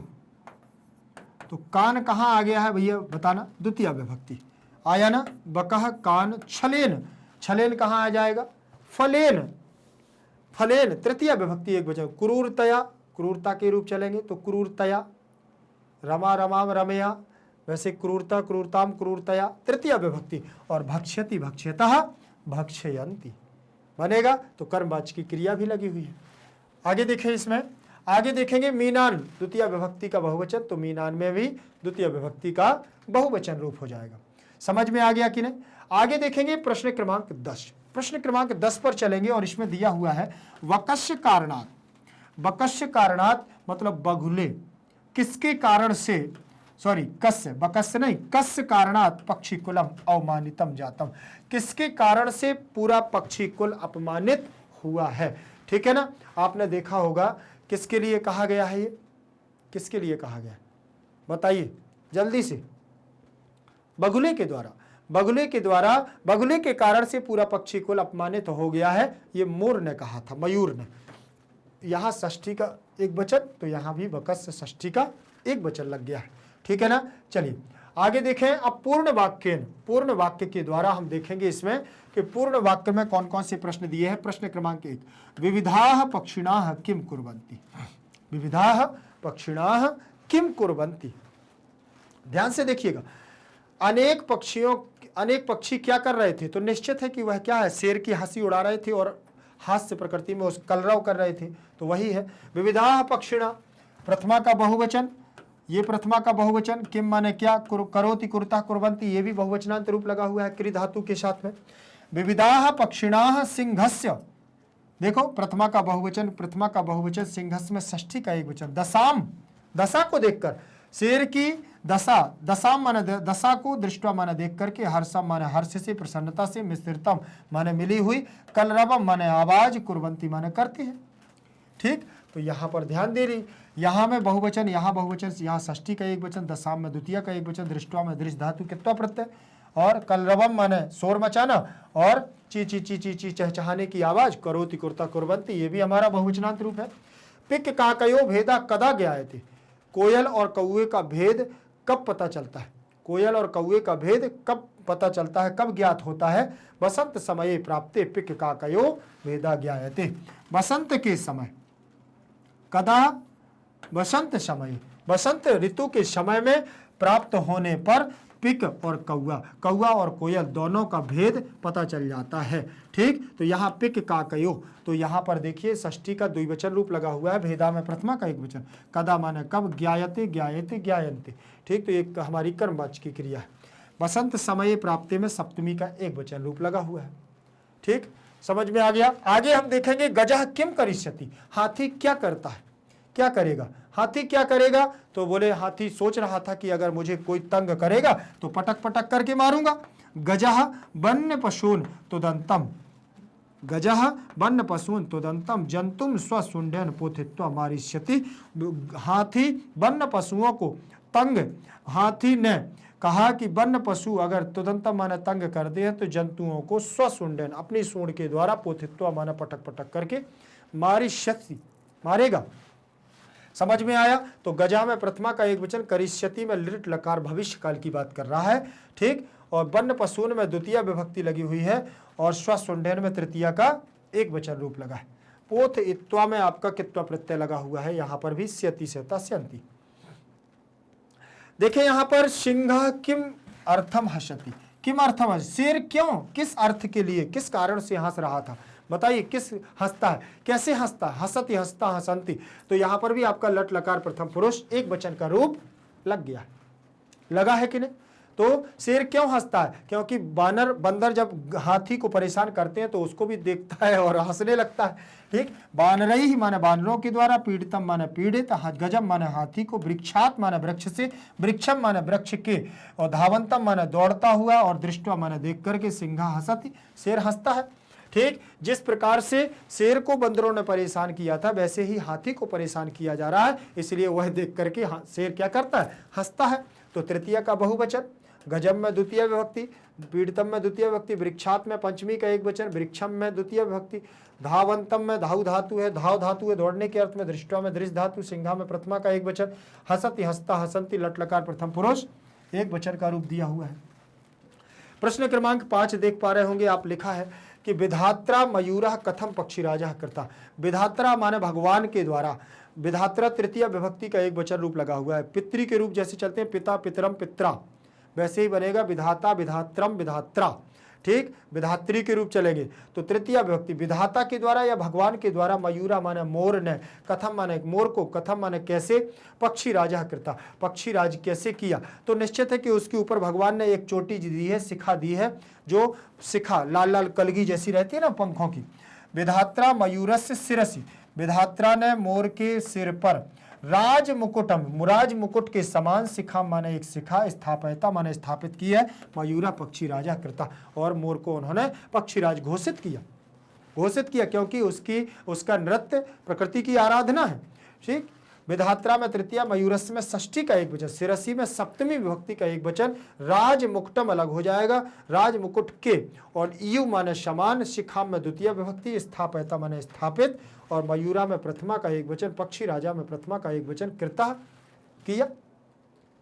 आगे देखेंगे, अधोलिखित वाक्येषु रेखांकित पदानि आधारित प्रश्न निर्माणम करो। नीचे लिखे हुए, क्या कहा उन्होंने, देखिए जरा, कि अधोलिखित माने नीचे लिखित, वाक्येषु माने वाक्यों में, रेखांकित पदानि रेखा से अंकित पदों को अधिकृत माने आधार मान करके प्रश्न निर्माणम कुरुत माने प्रश्नों का निर्माण करो। ठीक, तो उन्होंने कहा है कि नीचे लिखे हुए रेखांकित पदों को आधारित मान करके प्रश्न का निर्माण करो। चलो भैया वो भी करते हैं। यहाँ सप्तमी का बहुवचन लगा है, यहाँ पर द्वितीय का बहुवचन लगा हुआ है, और अधि उपसर्ग पूर्वक क्री धातु से अधिकृत ल्यप प्रत्यय के योग से अधिकृत बन जाएगा। प्रश्न निर्माण, प्रश्न के निर्माण को करो, तो द्वितीय विभक्ति कुरुत में यहाँ लोट लकार लगा हुआ है तो आज्ञार्थक हो जाएगा। प्रश्न क्रमांक 1 आप देख पा रहे होंगे। प्रश्न क्रमांक 1 में क्या लिखा हुआ है, मम नृत्यम तु प्रकृति आराधना, मेरा जो नाच है, मेरा जो नृत्य है वह तो प्रकृति की आराधना है। तो प्रकृति में षष्ठी विभक्ति लगी हुई है, तो यहाँ क्या हो जाएगा, कस्याह आराधना, क्योंकि प्रकृति की रूप है, एक आरांत स्त्रीवाची के रूप चलेंगे, तो यहाँ पर आपका प्रकृति षष्ठी का एक वचन है, तो यहाँ कस्याह आपका षष्ठी विभक्ति का एक वचन रूप यहाँ लग जाएगा। ध्यान रखिए, मम में षष्ठी विभक्ति का एक वचन, नृत्यम माने नृत्य को, द्वितीय का एक वचन, कस्या में षष्ठी का एक वचन, आराधना माने आराधना, प्रकृति की आराधना। दूसरा दिया हुआ है यहाँ पर हमारा वन्य जीवा, दूसरा दिया हुआ है वन्य जीवाह भक्षकम, वन्य जीवाह भक्षकम माने वन्य जीवों को, भक्षकम माने भक्षक, रक्षक पद योग्य न मानते, वन्य जीव भक्षण करने वाले को रक्षक पद के योग्य नहीं मानते हैं। वन्य जीव भक्षण करने वाले को रक्षक पद के योग्य नहीं मानते, तो वन्य जीवा में क्या आ जाएगा, के भक्षकम रक्ष पद योग्यम न मन्यते, क्योंकि यहाँ प्रथमा का बहुवचन लगा हुआ है, तो यहाँ भी प्रथमा का बहुवचन हो जाएगा।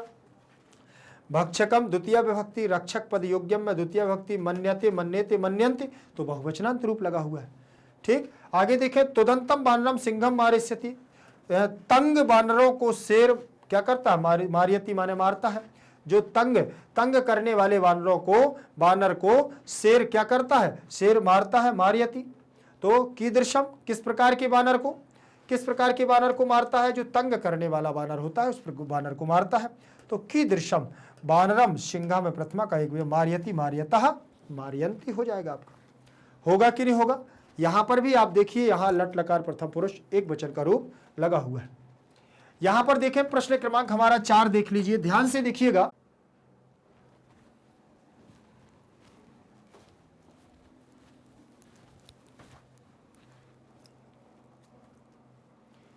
देखिए जनाब, प्रश्न क्रमांक 4 है हमारा, समीपे एकः नदी बहती। समीप में एक नदी बहती है। समीप में क्या बह रही? समीप में। तो सप्तमी विभक्ति का एक वचन है। एकः माने एक, नदी माने नदी, बहती माने बहती है। तो बहती, बहता, बहंती। तो यहां पर भी लट लकार प्रथम पुरुष एक, सप्तमी का एक वचन है। तो कुत्र एका नदी बहती, क्या हो गया? स्थानवाची आ गया है। तो कुत्र एकः नदी बहती, कहां एक नदी बहती थी? समीपे माने समीप में एक नदी बहती थी। ठीक। प्रश्न क्रमांक 5 को देखिएगा। प्रश्न क्रमांक 5 क्या है? अस्माकम एक्यम विश्व प्रथितम, माने हमारा एक विश्व प्रसिद्ध गुण है जो विश्व में प्रसिद्ध है। तो केसाम एक्यम विश्व प्रसिद्धम, यहां अस्माकम लगा हुआ है, षष्ठी का बहुवचन, तो केसाम आ जाएगा। षष्ठी का बहुवचन क्या हो जाएगा? केसाम। देखिए प्रश्न क्रमांक 6वां होगा, राज्ञः सुखे प्रजा सुखम भवति। अगर राजा सुखी, सुख में प्रजा, राजा सुख में प्रजा का सुख भवति, राजा के सुख में, राज्य के सुख में प्रजा का सुख होता है। ध्यान रखिएगा। तो यहां सप्तमी का एक वचन, षष्ठी का एक वचन, सुखम में द्वितीय विभक्ति, भवति भवतः, भवंती लट लकार प्रथम पुरुष एक वचन का रूप लगा हुआ है।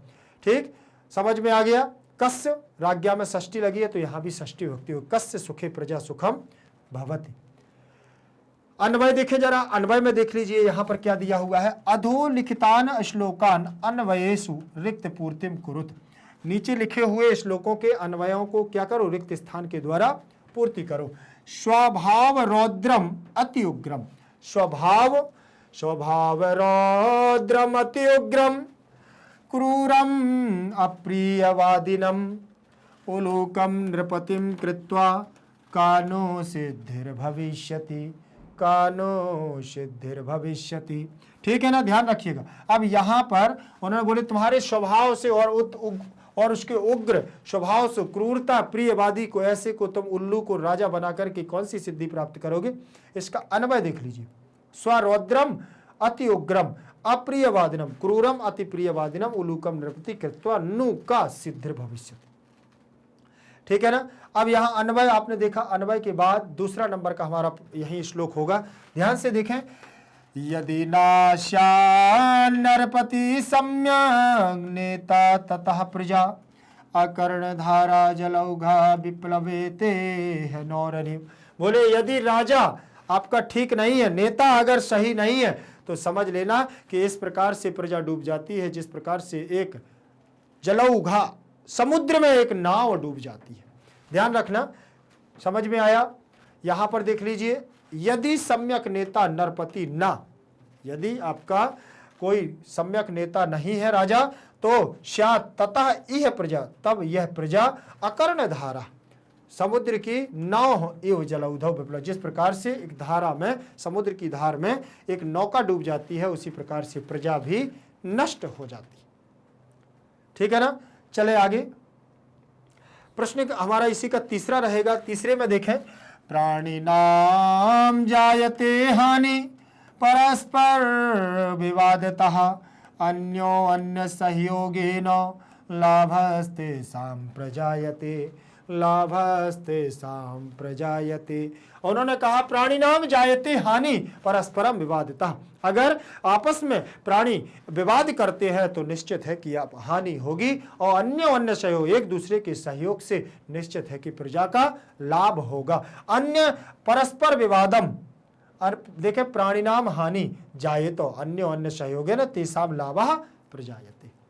आगे चलेंगे, चौथे नंबर का देखिएगा क्या कहा उन्होंने, अगाध जल संचारी नागर्भम याति रोहित्या, रोहिता अंगुष्ट उदक मात्रेण सफरी फुरफुरायते। बोले अगाध जल में जिस प्रकार से बड़ी बड़ी मछलियां संचरी ना गर्भम याति रोहती, अर्थात गर्भ नहीं करती हैं, और अंगूठे मात्र के जल में और छोटी छोटी मछलियां फुरफुराने लगती हैं।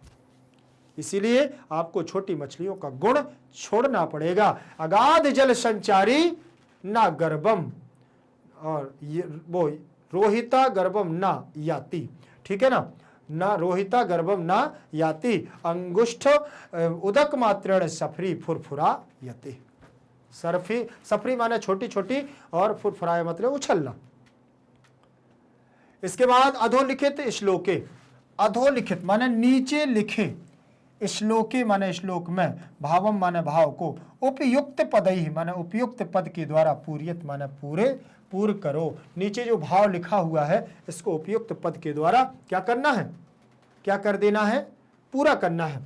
का कह कृष्णा पिका कृष्णा को भेदा पिक का कयो, वसंत समय प्राप्ते का कह पिका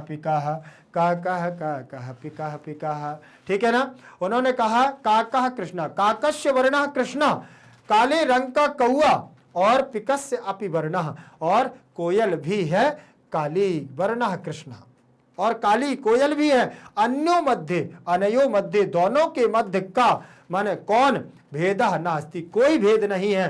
परम वसंत समय, परंतु वसंत के समय में पिकस्य मधुर स्वरेण भेदा ज्ञायते, मधुर स्वर से, मधुर स्वर के द्वारा भेद ज्ञायते माने अंतर समझ में आ जाता है।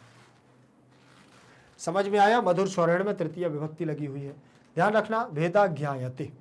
आगे चलेंगे उसी क्रम में, देखिए दूसरे नंबर का भावार्थ हमारा यहां करना है पूरा, दूसरे नंबर में भावार्थ करना है। यहां लिखा यदि नास्या नरपति सम्यक नेता ततः प्रजा, अकर्णधारा जलौधा विप्लवेते नौरिवो।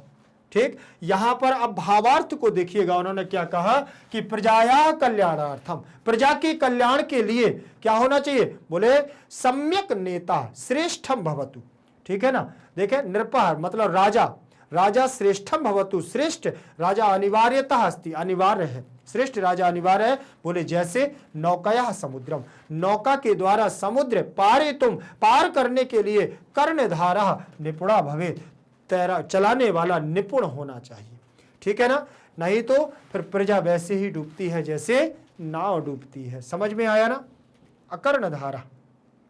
आगे देखेंगे तीसरे नंबर का भावार्थ, देखें यहां पर क्या दिया हुआ है, प्राणी नाम जायते हानि परस्पर विवादितः, अन्यो अन्य सहयोगेन लाभस्ते साम प्रजायते, लाभस्ते साम प्रजायते। भावार्थ देखें, अस्य श्लोकस्य, इस श्लोक में भाव अस्ति, भाव अस्ति माने भाव है, यथा परस्परम, बोले जो परस्पर क्या है, परस्पर विवादिता प्राणिना, कलहेन, कलह माने भी झगड़ा है, विवाद माने विवादतः माने भी विवाद है, कलहेन प्राणिना हानि व भवति, अगर आपस में क्या है, परस्पर आपस में कलह करते हैं, कलह से हानि एवं भवति, हानि ही होती है। स्नेहेन माने प्रेम से, सहयोगेन और सहयोग से, सर्वेषां विकासः हितः लाभः च जायते, और सर्वेषां सभी का विकास, कल्याण और लाभ होता है।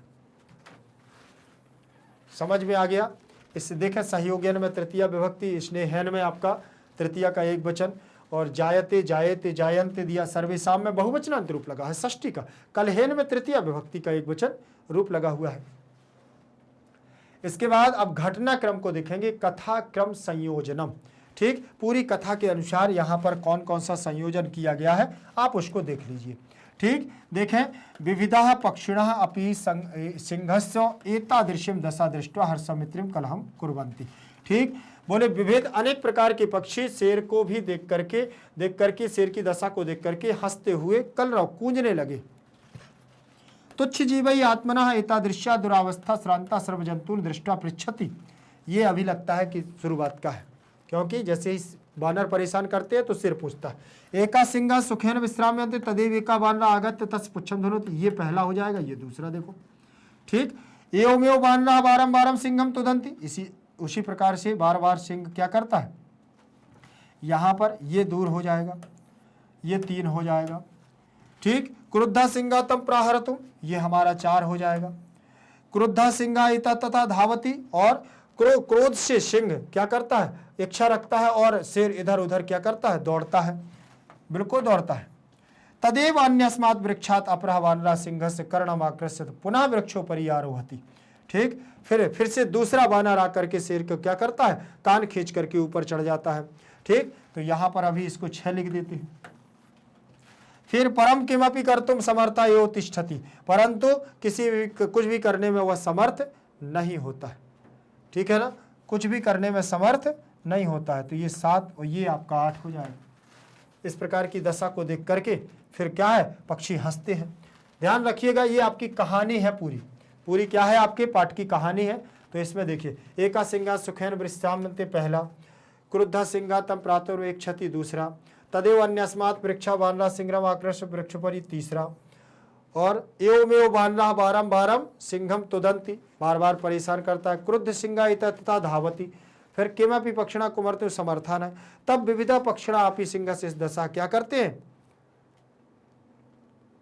क्या करते हैं, हर्ष हंसते हैं। तुच्छ जीवई आत्मना हिता दृश्या दुरावस्था श्रांता सर्व जंतु। लास्ट में पूछता है, लास्ट में ही पूछता है। ठीक, समझ में आ गया, ये कहानी है। ये इस प्रकार की आपकी स्टोरी टाइप की आएगी परीक्षा में, आपको व्यवस्थित करनी पड़ेगी। इसलिए कहते हैं कि पाठ का एक्सप्लेनेशन बहुत अच्छे तरीके से हमको क्या करना है, पढ़ना है। ठीक है, फिर इसके बाद प्रसंग अनुसार उचित प्रश्नों का हम क्या करेंगे, यहाँ पर अंश देखेंगे। देखिए ध्यान से, यहाँ पर देखिए हमारा अगला प्रश्न होगा, अधोलिखित वाक्येषु रेखांकित पदानाम कृते उचितम अर्थम चित्वा लिखत। साधारण सी बात है, देखिए हम उसी क्रम में चल रहे हैं जो हमारे मोस्ट इंपॉर्टेंट क्वेश्चन है, मोस्ट इंपॉर्टेंट क्वेश्चन। तो इसमें अगला प्रश्न दिया हुआ है हमारा कि अधोलिखित वाक्येषु रेखांकित पदानाम, अधो मतलब नीचे, और लिखित वाक्येषु मतलब लिखे हुए वाक्यों में रेखांकित पदानाम, रेखा से अंकित किए गए हैं मतलब अंडरलाइन। ठीक, रेखा से अंकित किया मतलब अंडरलाइन। ठीक, पदानाम कृते, जिनको किया गया है उचितम अर्थम चित्वा, उचित अर्थ को चित्वा माने चुन करके, और लिखत माने लिखो। ठीक, तो यहां पर भी बहुत सारी चीजें हैं जानने के लिए। अगर आप देखेंगे तो यहां देखो, सबसे पहले लिखा हुआ है वाक्येषु, तो इसमें सप्तमी का बहुवचन रूप लगा हुआ है, सप्तमी का बहुवचन रूप लगा है। और रेखांकित पदानाम में षष्ठी विभक्ति का बहुवचन लगा, जैसे रामानाम, कमलानाम, पुष्पानाम, पुस्तिका नाम, वैसे ही हमारा पदानाम हो जाएगा। ध्यान रखिएगा। तो यहां पर हमारा षष्ठी का बहुवचन, कृते, कृते जो दिया हुआ है हमारा, ध्यान रखें, सप्तमी का एक वचन, उचितम माने उचित, अर्थम माने अर्थ को, चित्वा, ची धातु है चुनने के अर्थ में, चुनाव करने के अर्थ में, डिसीजन लेने के अर्थ में, और कित्वा प्रत्यय लगा हुआ है तो चित्वा माने चुन करके। ठीक, और लिखत लगा हुआ है, लोट लकार आज्ञार्थक का रूप लगा हुआ है। ध्यान रखिएगा। तो लिखो, आज्ञा दे दी जा रही है, अधोलिखित वाक्येषु, नीचे लिखे हुए वाक्यों में से रेखांकित पदों का उचित अर्थ चुन करके टिक करिए। तो सबसे पहला, अब मैं यहां पर भी आपको बहुत सारी चीजें बताने के लिए, अभी ज्यादा मैं इस पर चर्चा नहीं कर रहा हूं। ध्यान रखिएगा, यहां पर आपकी विसर्ग संधि हो जाएगी अधो में, और यहां रेखा प्लस अंकित में यहां दीर्घ संधि भी हो जाएगी। ठीक, तो शॉर्टकट में चलते हैं क्योंकि ज्यादा समय नहीं लेना है, ज्यादा बहुत बड़ा वीडियो भी नहीं करना है अपने को। प्रश्न क्रमांक 1 दिया हुआ है, अनृतम बदसी चेत काका दसेत। अगर झूठ बोलोगे तो कौआ आपको काटेगा, डस लेगा। ठीक, तो इसका अर्थ तो यही है, झूठ बोले कौआ काटे, यही है इसका अर्थ भाई साहब। इसीलिए मैं बार बार आपको देखा है, मैंने पाठ में भी आपसे 1-2 बार बोला है। आप सोच रहे हो कि सर गाना गा रहे हैं, सोच रहे थे ना, तो वास्तविकता में गाना नहीं गा रहा हूं, मैं आपको यही कह रहा हूं कि अनृतम बदसी, अगर झूठ बोलते हो तुम तो चेत काका दसेत, तो फिर तुम्हें कौआ काटेगा, डस लेगा, दसेत माने डसना। ठीक, झूठ बोले कौआ काटे, काले कौए से ना डरियो। आगे मैं गाना गाऊंगा नहीं, बिल्कुल। मैं पढ़ने चला जाऊंगा तुम देखते रहियो, मैं स्कूल चला जाऊंगा तुम देखते रहियो। ठीक है ना, मैं मैग्नेट ब्रेंच चला जाऊंगा तुम देखते रहियो। आप देखें, सुनिए पहले, अनृतम बदसी चेत काका दसेत। यहां पर देखना, बहुत सुंदर बात कही, अनृतम मतलब असत्य, अनृतम का मतलब असत्य, और बदसी रूप लगा हुआ है कहां का, बदति, बदतः, वदंती, वदसी, वदथः, वदथ, बदामी, बदावह, बदामह, मतलब मध्यम पुरुष का एक वचन रूप लगा है वदसी। चेत, चेत मतलब तो फिर, ठीक है ना, चेत तरही किम करिष्यति, तो फिर तुम क्या करोगे, काकहा माने कौआ, प्रथमा विभक्ति का एक वचन, और दसेत दसेताम दस्येयु, ऐसे रूप बनेगा तो एयु विधिलिंग लकार लगेगा चाहिए के अर्थ में। ठीक है ना, आगे देखें, इसमें से इस समझ में आया ना, इसका आंसर क्या होगा? यदि, अपि, तथापि, कदा। यदि तुम, ठीक है ना, यदि तुम झूठ बोलते हो, बोले चेत काका दशेत, तो चेत का यहां पर उचित अर्थ क्या हो जाएगा? यदि, ठीक है ना। यदि देखो असत्य बोलते हो यदि, तो कौआ डस लेगा, ऐसा अर्थ निकलेगा। तो चेत का मतलब यदि अर्थ निकलेगा। समझ में आया ना, इसका आंसर समझ में आया आपको। इसी प्रकार से आपको अर्थ ढूंढना है और अर्थ को चित्वा लिखत चुन करके लिखना है। ठीक, अगले प्रश्न पर चलूं, ठीक है ना। आप लोग रेडी हैं? अगर रेडी हो तो भाई साहब कमेंट सेक्शन में आपको जरूर लिख करके बताना है, ठीक, और लाइक शेयर जरूर करते जाइएगा।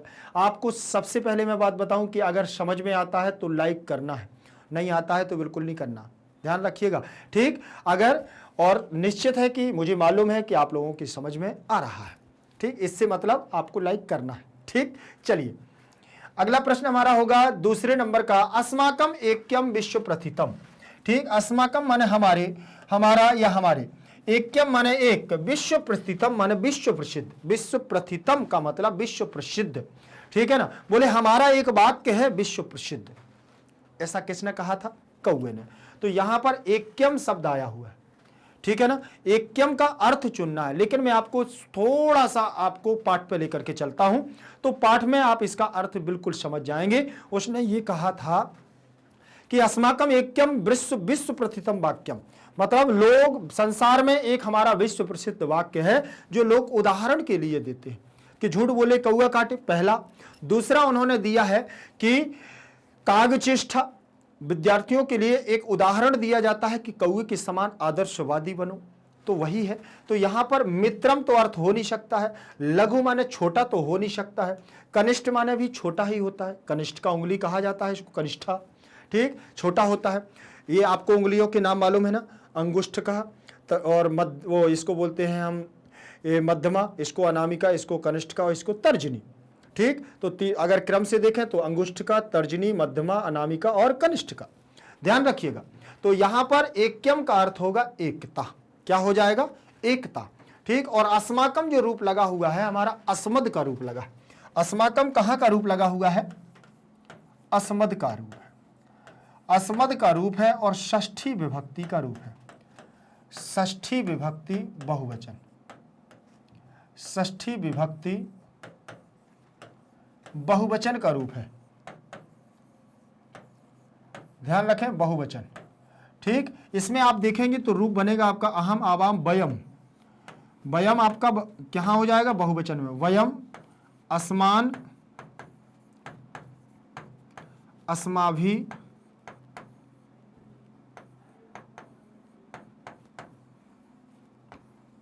अस्मभ्यः,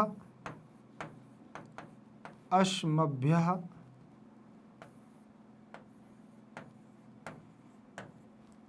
अस्मभ्यः, अस्माकम, अस्माकम, अस्मासु, लास्ट में अस्मासु, ठीक। यहां अस्मभ्या, अस्मेभ्या, अस्मेभ्या, ठीक। तो ध्यान रखोगे, इस प्रकार से हमारे ये रूप यहां बन जाएंगे और षष्ठी विभक्ति में आ जाएगा अस्माकम। एक्यम माने एकता को, विश्व प्रसिद्धम, हमारी एकता को विश्व प्रसिद्ध माना गया है, तो एक्यम माने एकता, ध्यान रखिएगा। तो इसका आपका आंसर क्या हो जाएगा? एकता। प्रश्न क्रमांक दूसरे पर चलेंगे, वो सॉरी तीसरे पर। तीसरा हमारा प्रश्न है, लिखा है अहम तौ संततिम पालयामि। ये एक वाक्य है, किसी के द्वारा ये कथन कहा गया है, अहम तौ संततिम पालयामि, अर्थात मैं, अहम माने मैं और तौ माने तुम्हारी और संततिम माने संतानों को या बच्चों को, ठीक। पालयामि माने पालता हूं। और यहां पर रूप देखेंगे तो अहम कहां का रूप लगा है? प्रथमा विभक्ति का रूप लगा हुआ है, ठीक। अस्मद का रूप है अहम, माम, मया, मह्यम, मत, मम, मई, ऐसे रूप बनते हैं। और तौ जो रूप लगा हुआ है ये हमारा युष्मद का रूप है, षष्ठी विभक्ति का रूप है तुम्हारे, अर्थ निकलेगा तुम्हारे।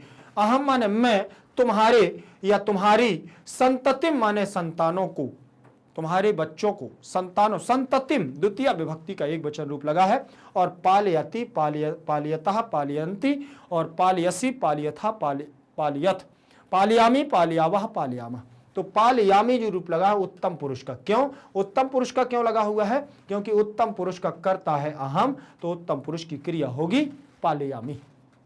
देखें कैसे बनेगा, जैसे ये लगा हुआ है प्रथम पुरुष, ये लिखा हुआ है मध्यम पुरुष, ये हुआ है हमारा उत्तम पुरुष।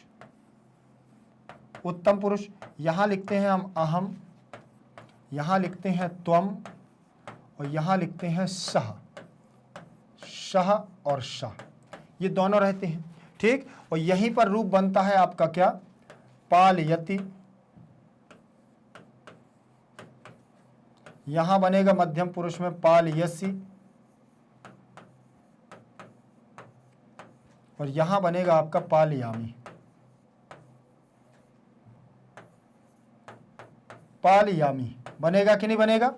ठीक, अब यहां पर ध्यान रख लेना ये पालयामी क्यों लगा? अहम की वजह से पालयामी यहां रूप लगा हुआ है। समझ में आया? अब यहां आपको जो दिया गया है संतति माने मैंने बताया है अर्थ क्या होगा? संतान या संतति। ठीक, तो यहां पर देखो लिखा हुआ है समानम पुत्रीम पुत्रम संतानम, तो अर्थ क्या निकलेगा? किसी एक, ना तो पुत्र और पुत्री की बात तो आई ही नहीं है, संतान की बात आई है कि अगर तुम्हारी संतानों को मैं पालता हूं। ये कौवे के द्वारा कोयल के लिए कहा गया था। किसके लिए कहा गया था? कौवे ने कहा था, काका ने कहा था, किसके लिए? पिका के लिए। ठीक, पिका माने कोयल और काका माने कौवा।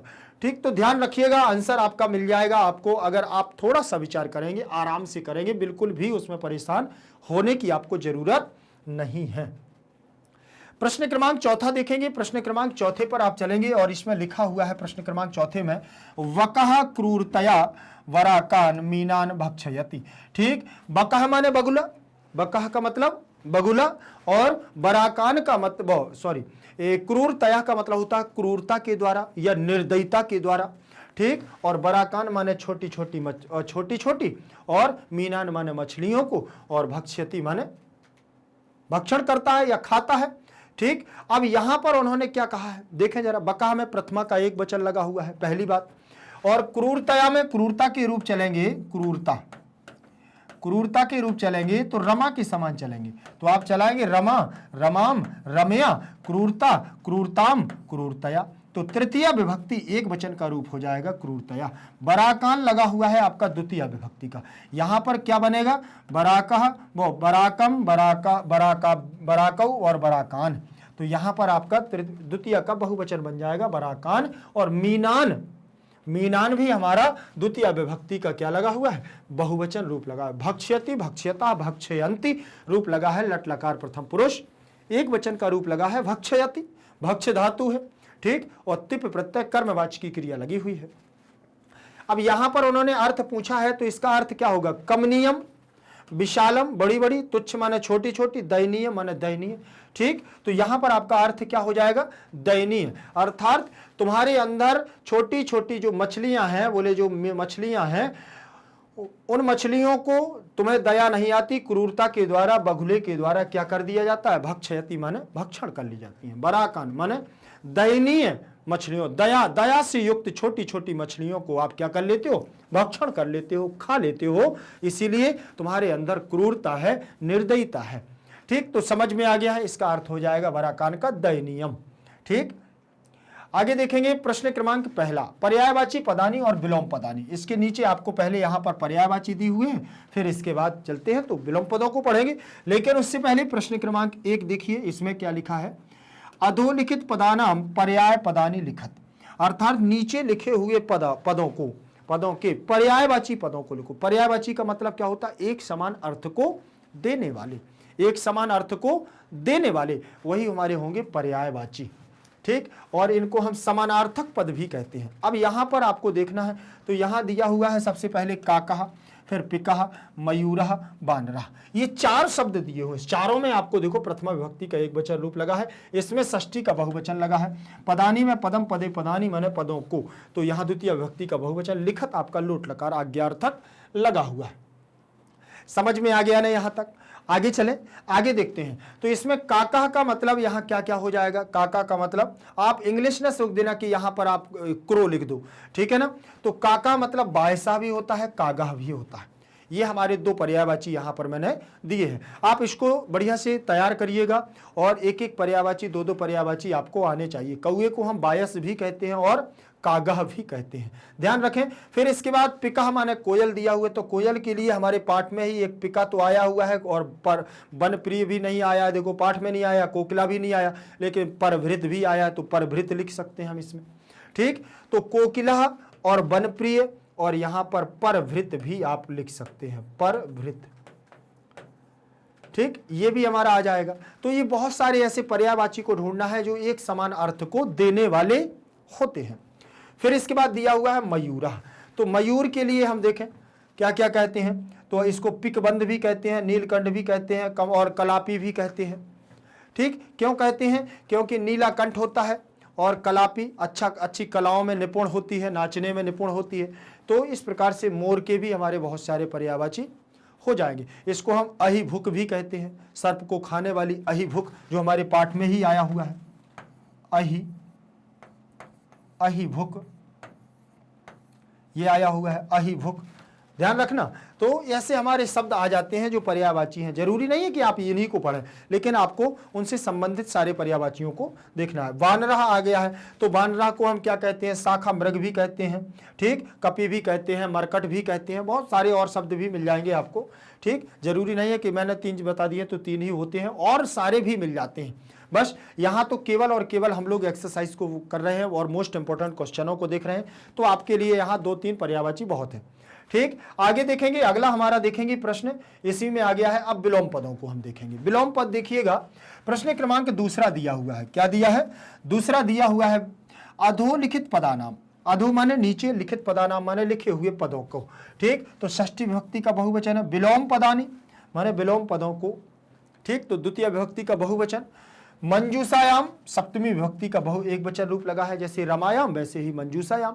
तो मंजूषा में दत्तेषु, दत्तेषु माने दिए हुए, तो दत्तेषु में भी सप्तमी विभक्ति का बहुवचन है।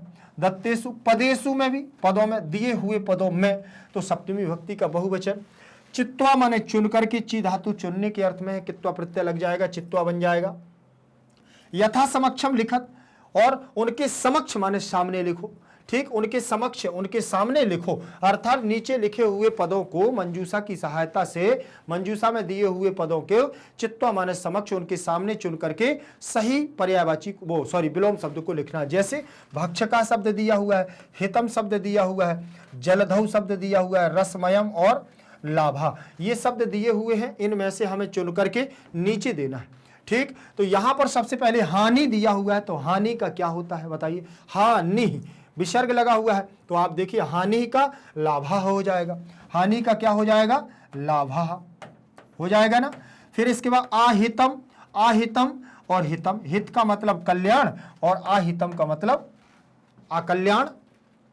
आकाशे माने आकाश में, तो यहां पर आपका क्या हो जाएगा? आकाश में की जगह क्या हो जाएगा बताइए जल्दी से? जलधौ, ठीक, क्या हो जाएगा? जलधौ, मतलब जल को धारण करने वाला, जलधौ।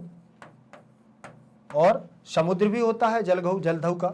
रक्षका, रक्षका का आपका क्या हो जाएगा? भक्षका। रक्षका का क्या हो जाएगा? भक्षका। आप इसमें से ढूंढ करके आप स्वयं लिखें तो और अच्छी प्रैक्टिकल हो जाता है, ध्यान रखिएगा। फिर इसके बाद नीरसम, तो यहाँ रसमयम आ जाए। नीरस का मतलब जिसमें रस ना हो, और रसमयम का मतलब जिसमें रस हो। रस का भी नीरस हो सकता है, तो यहाँ रसमयम भी हो जाएगा। क्या हो जाएगा? रसमयम। इस प्रकार से हम क्या करेंगे? बिल्कुल जस्ट विलोम, अपोजिट वर्णों को हमें देखना होता है, जो इसके जस्ट बिल्कुल विलोम और विपरीत अर्थ को प्रदर्शित करते हैं, ध्यान रखना। तो यहां पर आपने विलोम पदों को देखा, आप इसके देख लीजिए, जैसे लाभा, हितम, जलधौ और रक्षका का भक्षका, नीरसम का रसमय। समझ में आ गया ना? चलिए आगे देखते हैं। अब यहां पर पर्यायवाची भी देख लिए हैं और विलोम पदों को भी देख लिया है। आगे देखें, चलिए आज की क्लास अब हमारी यहीं तक रहेगी। बहुत जल्द मैं आगे लेकर के आऊंगा, आप ध्यान रखिएगा, आगे का पार्ट मैं बहुत जल्द लेकर के आऊंगा। तो जल्दी से जल्दी आप लोग जो भी चीजें रह गई हों वो मुझे कमेंट सेक्शन में लिख करके जरूर बताएं, और आप लोगों की तैयारी कैसी चल रही है वो भी मुझे कमेंट सेक्शन में लिख करके जरूर बताएं। बिल्कुल भी चिंता करने की आपको जरूरत नहीं है। आप किसी भी माध्यम से हो, चाहे आप सीबीएसई इंग्लिश मीडियम से हो, चाहे सीबीएसई हिंदी मीडियम हो, यूपी बोर्ड हो, बिहार बोर्ड हो, एमपी बोर्ड हो, कहीं से भी हो, भारत का एकमात्र ऐसा प्लेटफॉर्म जो आप लोगों को दे रहा है 100% फ्री एजुकेशन।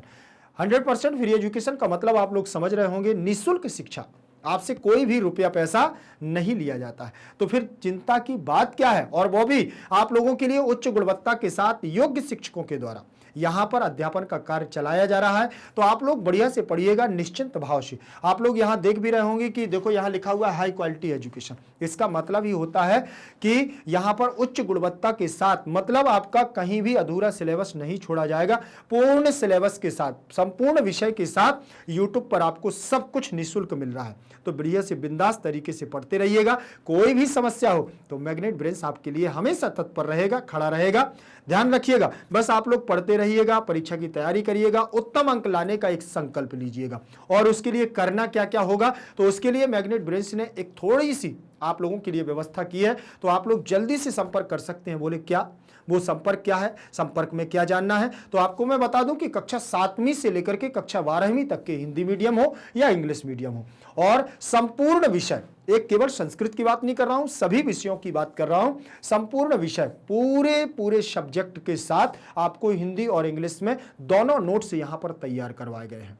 ठीक, वह नोट्स आपकी परीक्षा में उत्तम और श्रेष्ठ अंक लाने के लिए आपकी बहुत मदद करेगा, बहुत मदद करेगा। तो बिल्कुल भी आपको देर नहीं करना है और संपर्क जरूर करना है। संपर्क करने के लिए आपको सबसे पहले क्या करना होगा कि नीचे लिंक इन डिस्क्रिप्शन बॉक्स में जब आप जाएंगे तो ई नोट्स और ई बुक्स की वहां से संपूर्ण जानकारी आपको मिल जाएगी, और संपूर्ण जानकारी लेने के बाद उनसे बात करिएगा, वो आपको सारी जानकारी दे देंगे। तो बिल्कुल भी आपको चिंता करने की जरूरत नहीं है। ध्यान रखिएगा। तो चलते हैं। जय तु संस्कृतम, जय तु भारतम। आप हमारे साथ बने रहिएगा।